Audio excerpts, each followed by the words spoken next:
विधान परिषदेसाठी उमेदवारी अर्ज भरण्याचा आजचा शेवटचा दिवस। भाजपकडून 3 उमेदवार जाहीर। शिवसेना राष्ट्रवादीकडून कुणाला संधी मिळणार याकडे लक्ष। अर्थसंकल्पावरील आक्षेपांना अजित पवार आज विधानसभेत उत्तर देणार, तर राज्यातील शालेय शिक्षणाच्या गंभीर स्थितीवरही होणार चर्चा। भिवंडीतील शिवाजी महाराजांच्या मंदिराचं आज लोकार्पण। मुख्यमंत्री फडणवीसांसह दोन्ही उपमुख्यमंत्र्यांच्या उपस्थितीत होणार सोहळा।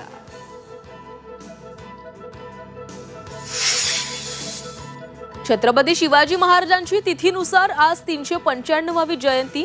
राज्यासह देशभरात विविध सांस्कृतिक कार्यक्रमांचं आयोजन। औरंगजेबाची कबर हटवण्याच्या मागणीसाठी बजरंग दलाचं आंदोलन। राज्यभरातील तहसील जिल्हाधिकारी कार्यालयाबाहेर करणार निदर्शन। महाराष्ट्राला उष्णतेच्या लाटेचा पुन्हा इशारा। विदर्भात काही जिल्ह्यांना पुढील 4 दिवसात उष्णतेच्या लाटेचा इशारा, तर काही जिल्ह्यातील तापमान 40 अंशांवर।